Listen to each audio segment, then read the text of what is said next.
The Sacramento Kings, aka the Bean Team, in my opinion, is an extremely underrated team in today's current NBA, and I really don't think enough people are talking about that. Now, part of the reason is because they're the Sacramento Kings. Let's be honest, they're not the most relevant of NBA franchises over the past few years. They've had their, to say it best, ups and downs, and a lot of downs in the past. But hey, they're starting to change that, and they're actually starting to become a very respectable team. And in my opinion, they are a very underrated team for a few different reasons. The first reason I think they're so underrated is because I think they already have their big three of the future, which not a lot of teams can say. As they currently have De'Aaron Fox, who is also, ironically, one of the most underrated guards in the entire NBA. Everything about this team is underrated, apparently, and it starts with De'Aaron Fox. De'Aaron Fox is currently having the best year of his NBA career. It's really not that close. He has his best efficiencies across the board, and he's also averaging the most points per game and rebounds per game this season of his entire career, showing that he is really putting it all together. He's becoming a star-level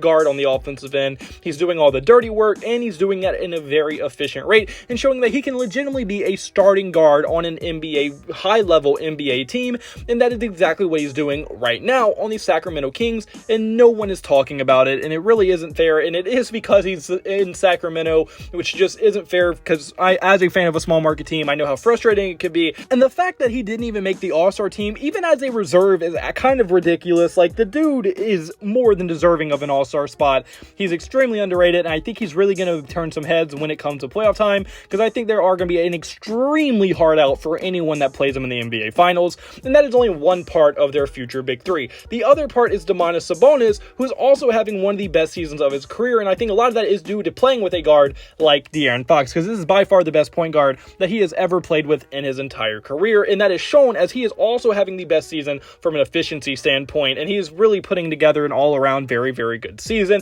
and he has continued to play at an all-star level, and you could have legitimately made an argument for him to make the all-star game this year as well. He's already made it in the past before. We know how good he can be, and he has continued to play at that level, if not better, due to how good his efficiency has been this season. And then the third part, and really the only question mark of this big three, is Keegan Murray. And the only reason he's a question mark is because he's currently a rookie, and he is having a very solid rookie season, but he isn't playing like a star yet, but he definitely has been good enough to say he does have a potential to be a star going forward into the future. As look at his stats among other rookies, at least compared to them, as he is currently 5th in points per game among every rookie, and that is extremely impressive because he's not just 5th in points per game in rookies, he's 5th in points per game while being behind two star-level players like Domantas Sabonis and De'Aaron Fox, and that is extremely impressive that he's still able to get buckets where he can, despite being the third option on his offense. And then he's also among rookies that aren't centers, the 6th highest in rebounds per game as a power forward. He's also 2nd in three-point percentage, 2nd in free throw percentage, and he's just overall a very, very good player.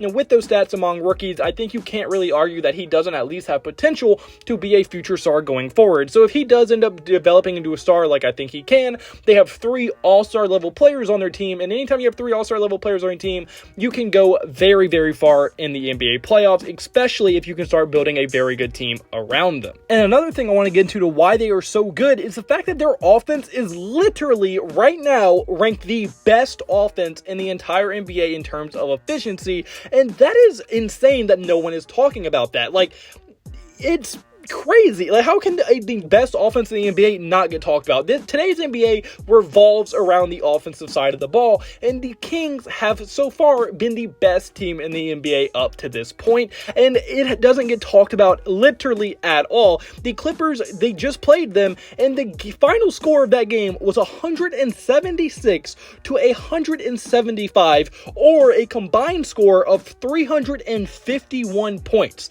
And yes, people were talking about that game, but it really was more because it was Westbrook's first game with the Clippers, and people were more talking about that, but not talking about the fact that the Kings beat the Clippers, who a lot of people have as contenders, in a game where they scored 176 damn points. Do you know how insane that many points scored in a game is. Now, yes, their defense gave up 175, but the fact that that didn't matter and they were able to overcome that is equally as impressive as it is unimpressive that they gave up 175 points as well. So I think the fact that their offense is as good as it is right now, I think that should get talked about a lot more, but it really doesn't get talked about at all in terms of NBA media and really other YouTubers I try to find that talk about the same topic. And to make things even better, their future is also very bright, as they have many ways to improve this team, as one way to improve is just really self-development of their young guys. De'Aaron Fox is only 25 years old. He's currently having the best year of his career, like I said earlier, so no telling how high his ceiling could possibly go. He's not even in his prime yet,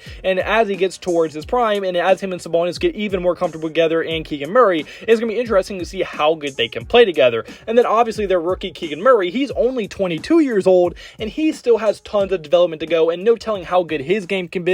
Domantas Sabonis is only 26 years old. He's about to enter his prime, so he's probably going to get a little bit better. Davion Mitchell, last year's first round pick for the Kings, is only 24 years old, and he's showing flashes, so no telling how good he could be. Kevin Huerter is only 24. Terrence Davis is only 25. So they have many guys on this roster and many contributing level guys on this roster that legitimately could develop into very nice role players or even star level players, and maybe even for Fox and Sabonis' case, superstar level players if they're able to develop at a fast enough pace. So I think just from a self-development perspective, Kings fans should be very, very excited for what the future holds for this team. And another way that the team should look for the future and to help build this team is the fact that they have the 10th most cap space going into the next year's offseason. So although they already have their 2 stars and maybe even a potential third in Keegan Murray, that helps them out a ton because now they can focus on just signing cheaper role players that are going to help them fill the holes that are in their roster, and those holes are their defense right now. So you can definitely bring in role players and players that are going to help improve your defense and build up your weaknesses because you already have your stars. You don't have to spend any big money on guys like that. You already have your big 3 potential. Your starting lineup is pretty set. You don't need to really add anything too big, too expensive, so you can use all that money to sign multiple very good role players that will help your defense build. And there's many of those guys going into free agency next year, so I wouldn't be surprised at all if this team is even leaps and bounds better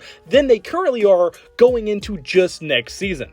And I really want to know what you guys think about that. Do you think the Kings are going to get better? How much better do you think they can get? How good do you think they can be this season and this year's playoffs? I really want to hear your thoughts in the comment section below. If you like, point to the like button and subscribe button, it would mean the absolute word to me. And I hope you have a blessed day, because I had a blessed day. So you need to have a blessed day. All glory to God. See you in the next video. Goodbye. Boo. Blah.